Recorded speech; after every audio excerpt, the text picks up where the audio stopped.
minimum clearance for bus duct above a drop ceiling is 12 inches, or 305 mm. The bus duct should be mounted at least 2 inches, or 51 mm away from the deck. These clearance requirements are in place for several reasons. Firstly, safe maintenance and repair. Adequate clearance allows technicians to work on the bus duct safely and efficiently. Secondly, heat dissipation. Bus ducts generate heat, so clearance is necessary to ensure proper ventilation and prevent overheating. Thirdly, fire safety.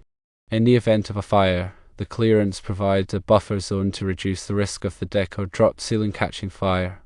There are additional considerations to keep in mind. Clearances may vary based on local codes and regulations.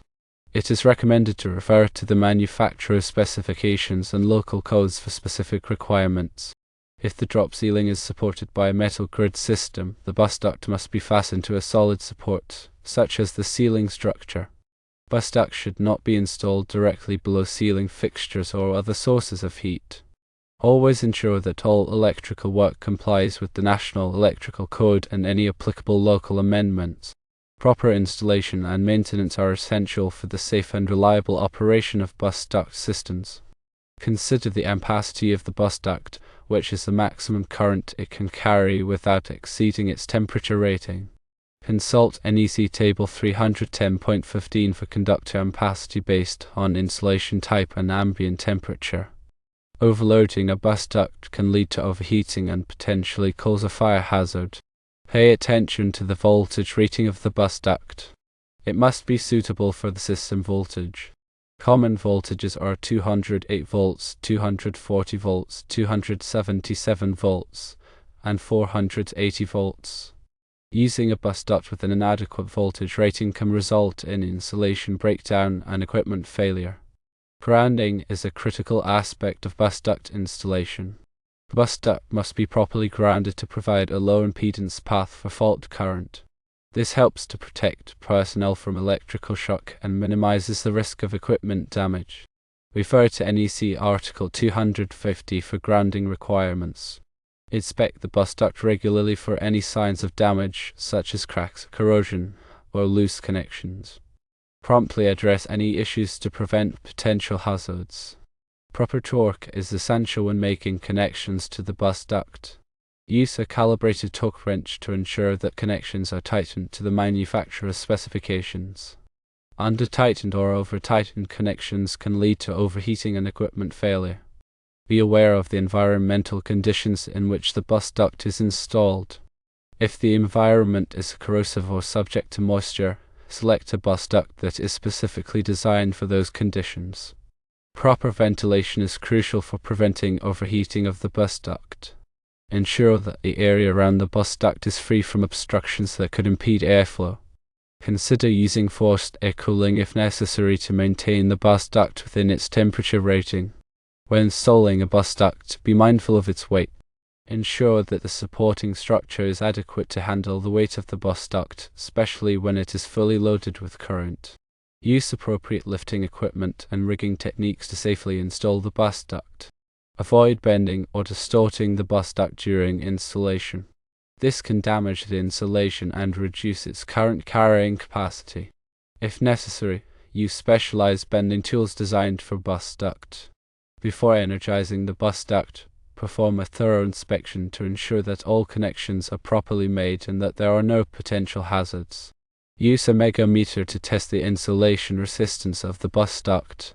This will help to identify any insulation breakdown or other potential problems.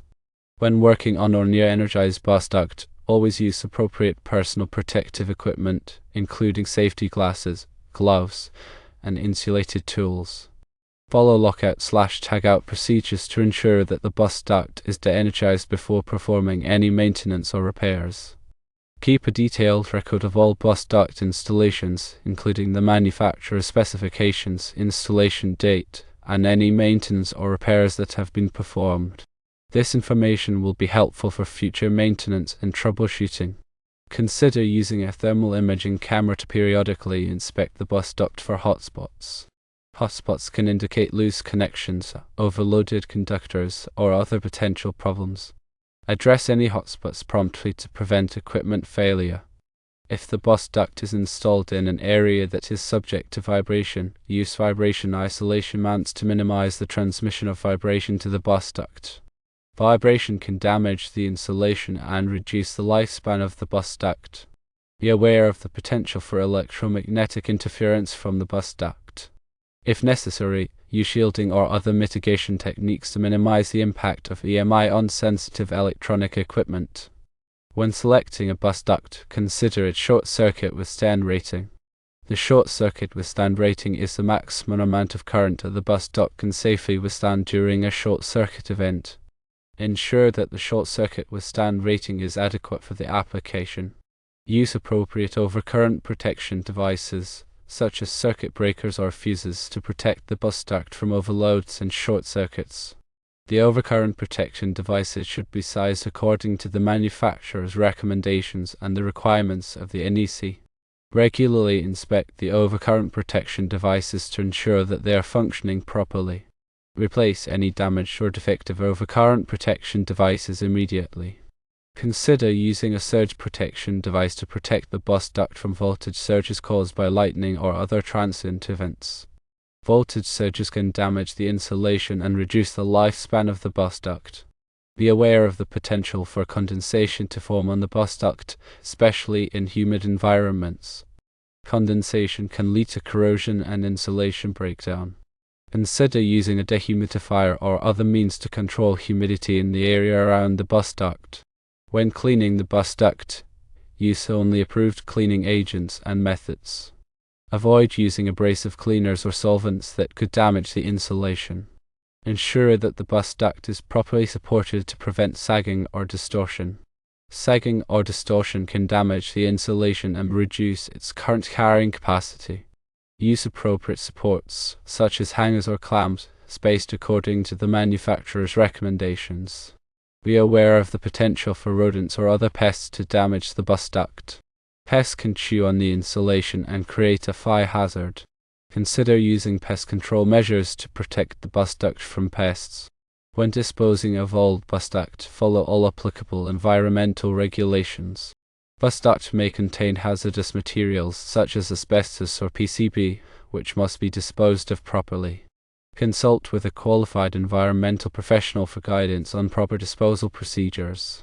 The 12-inch clearance above a drop ceiling is crucial for preventing the accumulation of heat, which could lead to premature aging of the insulation and a potential fire hazard. The 2-inch distance from the deck prevents direct contact with the building structure, reducing the risk of heat transfer and potential damage to the building. Always consult the manufacturer's specifications for the specific bus duct being installed, as they may have additional requirements or recommendations. These specifications often provide detailed instructions on installation, maintenance, and troubleshooting. Adhering to these specifications is essential for ensuring the safe and reliable operation of the bus duct system. Remember that local codes and regulations may have more stringent requirements than the NEC. Always check with the local authorities to ensure compliance with all applicable codes. Ignoring local codes can result in fines, delays, and potential safety hazards. If the drop ceiling is non-fire rated, the clearance requirements may be even more critical to prevent the spread of fire in the event of an electrical fault. Consider using a fire-rated drop ceiling to provide an additional layer of protection. Bus ducts should be installed in accessible locations to facilitate maintenance and repairs. Avoid installing bus ducts in areas that are difficult to reach or require specialized equipment to access. Proper access is essential for performing routine inspections and addressing any potential problems. When planning the installation of a bus duct, consider the future needs of the facility. It may be necessary to increase the capacity of the bus duct system in the future. Plan accordingly to avoid costly and disruptive upgrades later on. Ensure that the bus duct is properly labeled to identify its voltage, current rating, and other important information. Proper labeling is essential for safety and helps to prevent accidental contact with energized parts. Regularly train personnel on the safe operation and maintenance of bus duct systems. Training should cover topics such as lockout/tagout procedures, personal protective equipment, and troubleshooting techniques.